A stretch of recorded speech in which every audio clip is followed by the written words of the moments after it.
हरे कृष्णा, राधे राधे। माधव की दीवानी YouTube channel में आप सभी का स्वागत है। वीडियो शुरू करने से पहले आप हमारे चैनल को लाइक, शेयर और सब्सक्राइब करना ज़रूर ना भूलें और आने वाली वीडियोस को ज़रूर देखें और इन्हें ज़्यादा से ज़्यादा लोगों तक पहुंचाएं। तो शुरू करते हैं। सोमवार सावन व्रत कथा। एक समय की बात है, अमरपुर नामक नगर में एक धनवान व्यवसायी रहता था। उसका व्यापार बहुत ही दूर तक फैला हुआ था। यहाँ के सभी नगरवासी उसका बहुत आदर करते थे। उस व्यापारी के पास किसी भी चीज़ की कमी नहीं थी, लेकिन फिर भी वह अपने जीवन में सुखी नहीं था। दरअसल उस व्यापारी का एक भी बेटा नहीं था, जिस कारण हर समय उसे यही चिंता सताती थी कि उसके मरने के बाद उसकी संपत्ति की देखभाल कौन करेगा। वह व्यवसायी बेटे की चाहत में हर सोमवार को बाबा भोलेनाथ की पूजा करता और शाम ढलते ही मंदिर जाकर शंकर भगवान के सामने दीप जलाता था। एक दिन माँ पार्वती उसकी श्रद्धा भक्ति से खुश हो गई। उन्होंने बाबा भोलेनाथ से उस व्यवसायी की इच्छा पूरी करने की प्रार्थना की। इस पर भगवान शिव ने कहा, इस दुनिया में हर किसी को उसके कार्यों के आधार पर फल मिलता है। भगवान शंकर के समझाने पर भी पार्वती जी नहीं मानी। वह लगातार बाबा भोलेनाथ से यही कहती रही कि उस व्यापारी की इच्छा पूरी कर दीजिए। अंत में शिवजी ने माता पार्वती के अनुरोध पर उस व्यापारी को बेटे के वरदान दे दिया। आशीर्वाद देने के बाद भगवान शंकर ने पार्वती माता से कहा, मैंने आपके अनुरोध से उस व्यापारी को बेटे की प्राप्ति का आशीर्वाद तो दे दिया, लेकिन उसका बेटा केवल 16 साल की उम्र तक ही जीवित रहेगा। यही बात भगवान शिव ने उस व्यापारी के सपने में जाकर उसे भी बताई। वरदान पाकर व्यापारी प्रसन्न था, लेकिन उस बेटे की उम्र 16 साल की होगी सोचकर वह फिर दुखी हो गया। वह पहले की तरह फिर से हर सोमवार भगवान शिव की पूजा करने लगा। कुछ महीने बीतने के बाद उसके घर में एक बच्चे ने जन्म लिया जो बहुत सुंदर था। उसका नाम अमर रखा गया। बेटे के जन्म के साथ ही व्यापारी के घर में खुशियां छा गई। बेटे के जन्म की खुशी में एक समारोह का आयोजन किया गया।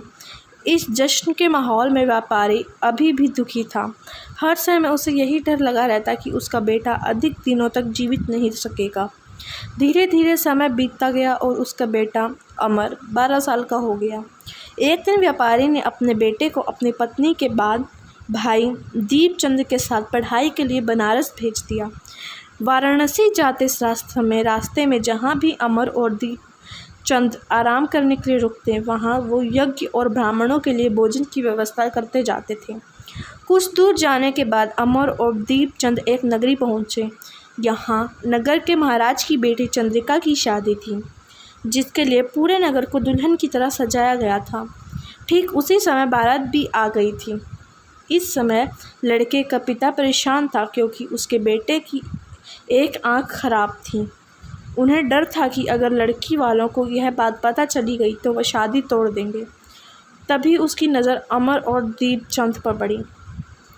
लड़के के पिता के मन में तुरंत ये ख्याल आया कि क्यों ना अमर को ही दूल्हा बनाकर शादी के मंडप में बैठा दिया जाए। एक बार जब उसका विवाह राजकुमारी से हो जाएगा तो फिर उसके बाद उसे कुछ पैसे देकर वहाँ से विदा कर देंगे। फिर राजकुमारी और अपने बेटे को अपने घर ले आएंगे। लड़के के पिता ने बिना देरी किए दीपचंद से इसके बारे में बात की और धन का प्रस्ताव रखा। दीपचंद ने पैसों के लालच में आकर तुरंत हाँ बोल दिया और अमर को दूल्हा बनाकर मंडप में बैठा दिया। यहाँ राजा ने राजकुमारी का कन्यादान कर विवाह संपन्न किया और सारी संपत्ति के साथ अपनी बेटी को विदा किया। शादी के बाद जब अमर वहाँ से लौट रहा था तो उसे लगा कि झूठ बोलना सही नहीं है, तो उसने राजकुमारी चंद्रिका के दुपट्टे पर सारी सच्चाई लिख दी। अमर ने लिखा, प्रिय राजकुमारी चंद्रिका, तुम्हारे साथ छल हुआ है। तुम्हारा ब्याह मेरे साथ कराया गया है। मैं एक व्यापारी का पुत्र हूँ और फिलहाल पढ़ाई के लिए वाराणसी जा रहा हूँ। तुम्हारी शादी जिससे तय हुई है वह उसकी एक आँख खराब है। राजकुमारी ने यह सच जानने के बाद उस लड़के के साथ जाने से इनकार कर दिया और अपने पिता के साथ ही रहने लगी। उधर अमर वाराणसी के गुरुकुल में पहुंचकर पढ़ाई करने लगा। धीरे धीरे समय बीतता गया और अमर 16 साल का हो गया। इस दौरान उसने एक महायज्ञ का आयोजन किया। यज्ञ समाप्त होने के बाद अमर ने सभी ब्राह्मणों को खाना खिलाया और उन्हें कपड़े दिए।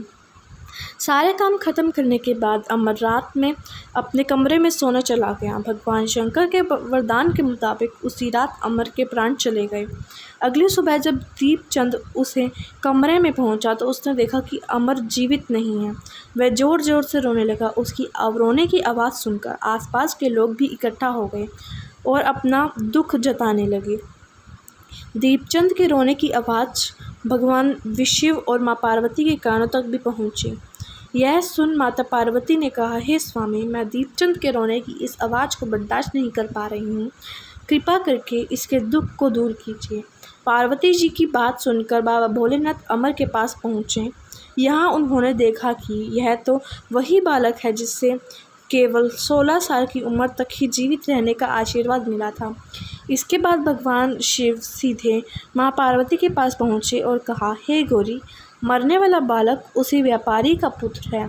इसने अपनी उम्र पूरी कर ली। यह सुन माता पार्वती ने भगवान शिव से एक बार फिर से आग्रह किया। उन्होंने कहा, स्वामी, आप कृपा करके इस बालक को दोबारा जीवित कर दें। इसे मृत देख उसके माता पिता भी अपने प्राण त्याग देंगे। माता पार्वती ने भोलेनाथ को याद दिलाया कि अमर के पिता उनके सबसे बड़े भक्त हैं। कई साल से वह हर सोमवार को उनकी पूजा करते आ रहे हैं। माता गौरी के अनुरोध पर भगवान शंकर ने अमर को जीवित होने का आशीर्वाद दिया और अमर दोबारा जिंदा हो गया। कुछ समय बाद जब अमर की पढ़ाई पूरी हो गई तो वहाँ उस अपने मामा दीपचंद के साथ वापस अपने गांव चले गया। चलते चलते दोनों उस नगरी में जा पहुँचे जहाँ राजकुमारी चंद्रिका से उसका विवाह था। यहाँ पहुँचकर अमर ने एक महायज्ञ किया। तभी पास से गुजर रहे उस नगर के महाराज ने महायज्ञ होते देखा। महाराज ने एक ही पल में अमर को पहचान लिया और महायज्ञ समाप्त होते ही वो अमर और दीपचंद को अपने साथ ले गए। कुछ दिनों तक अमर और दीपचंद को अपने महल में ही रखा। उसके बाद महाराज ने संपत्ति और कपड़े देकर राजकुमारी को अमर के साथ भेज दिया। महाराज ने रास्ते में उनकी रक्षा के लिए कुछ सैनिक भी भेज दिए। दीपचंद भी महल से अपने नगर पहुंचते और दूत के हाथों अमर के आने की सूचना व्यापारी तक पहुंचाई। व्यापारी को जैसे ही पता चला कि उसका बेटा 16 साल की उम्र के बाद भी जीवित है तो वह बहुत खुश हो गया। दरअसल व्यापारी और अब उसकी पत्नी दोनों ने खुद को एक कमरे में बंद कर लिया था। वह बिना कुछ खाए पिए अपने बेटे का इंतज़ार कर रहे थे। दोनों ने यह प्रण लिया था कि अगर उन्हें अपने बेटे की मौत की खबर मिली तो वह अपनी जान दे देंगे। दूत की बात सुनकर व्यापारी और उसकी पत्नी ने नगर के अन्य लोगों के साथ अपने बेटे के स्वागत के लिए नगर के गेट पर पहुँचे। वहाँ वह दोनों साथ में आए थे तो उनकी खुशी दोगुनी हो गई। बेटे और अपने बहू का स्वागत उनसे काफ़ी धूमधाम से किया। उसी रात एक बार फिर से बाबा भोलेनाथ के सपने में आए और कहा, मैं तुम्हारी भक्ति से प्रसन्न हूँ।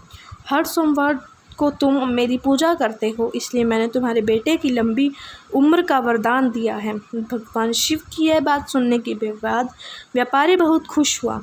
बेटे का जीवन वापस मिलने के बाद भी व्यापारी हर सोमवार को भगवान शिव की आराधना करता रहा। इससे शिव पार्वती दोनों को ही कृपा से व्यापारी के घर में बनी रही। कहानी से सीख, अगर सच्चे मन से किसी चीज़ को पाने की चाह हो तो वह ज़रूर मिलती है, बस उसके लिए निरंतर प्रयास करने की ज़रूरत है। हरे कृष्णा राधे राधे, हरे कृष्णा राधे राधे।